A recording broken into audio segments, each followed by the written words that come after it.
মহাকাশে উন্মুক্ত হচ্ছে বাংলাদেশের নতুন সম্ভাবনা। ৫৪তম দেশ হিসেবে নাসার সঙ্গে মঙ্গলবার চুক্তি সই করে বাংলাদেশ। এর ফলে মহাকাশ থেকে প্রাকৃতিক সম্পদ সুরক্ষা, প্রযুক্তি ও জলবায়ু পরিবর্তন বিষয়ক গবেষণার তথ্য উপাত্ত পাবে বাংলাদেশ। বান্ডেল থাকলে প্রতি সেনমানিতে টাকা বাঁচবে। বিকাশ সেনমানি বান্ডেল কিনে জিতুন প্রতি লেনদেনে।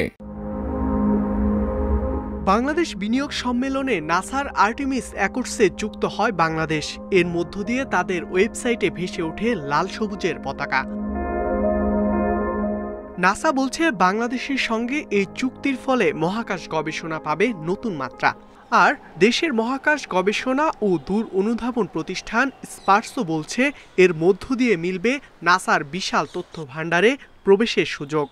স্পেস এক্সপ্লোরেশন, স্পেসে যে বিভিন্ন সেলেস্টিয়াল বডি সেগুলোতে যাওয়া এবং কোনো স্পেসিমেন থাকলে সেগুলো কালেক্ট করা এবং স্পেস রিলেটেড অন্যান্য তথ্যাদি, স্পেস ডেব্রিজ থেকে শুরু করে সব কিছুর উপরে যে গবেষণা কাজ চলমান হবে ভবিষ্যতে, এটার মাধ্যমে সেখানে আমরা সরাসরি সংযুক্ত থাকতে পারব।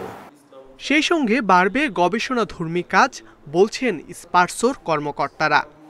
আমরা আগে স্পার্সোতে মেইনলি স্যাটেলাইট অ্যাপ্লিকেশন নিয়েই আমরা কাজ করতাম, কিন্তু এখন মহাকাশ গবেষণার নতুন দিগন্ত উন্মোচিত হচ্ছে। ভবিষ্যতে আমরা হয়তো মহাকাশের যে অন্যান্য গবেষণা এবং টেকনোলজিক্যাল অন্যান্য যে রিসার্চ সেগুলো নিয়ে কাজ করব এবং এটার মাধ্যমে সেটার দিগন্ত আরও উন্মোচিত হবে। বিশ্লেষকরা বলছেন আর্টেমিস অ্যাকর্ডসে যুক্ত হওয়ায় জলবায়ু ও প্রাকৃতিক দুর্যোগের তথ্য পাওয়া হবে সহজ।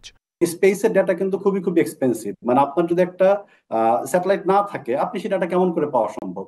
সো এটা আমরা পেতে যাচ্ছি এবং এই পাওয়ার দ্বারটা আমাদের উন্মুক্ত হচ্ছে।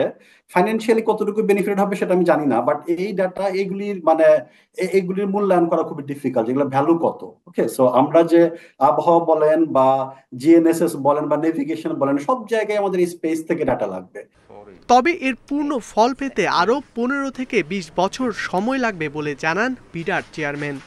এই অ্যাকর্ডটা সাইন করার ইফেক্ট আমাদের বুঝতে হয়তো 15 থেকে 20 বছর সময় লাগবে। আজ থেকে 20 বছর পরে হয়তো আমরা যে মুন এক্সপ্লোরেশনের কথা বলি, আমাদের স্পেস এক্সপ্লোরেশনের কথা বলি, সেখানে বাংলাদেশিরাও স্পেস এক্সপ্লোরেশনে যাবে। সো আমাদেরও হয়তো একজন অ্যাস্ট্রোনট থাকবে। প্রাথমিকভাবে 7 দেশ সই করার মধ্য দিয়ে আর্টেমিস অ্যাকর্ডসের যাত্রা শুরু হয় 2020 সালে। ইকরামুল কবির, ইন্ডিপেন্ডেন্ট নিউজ, ঢাকা।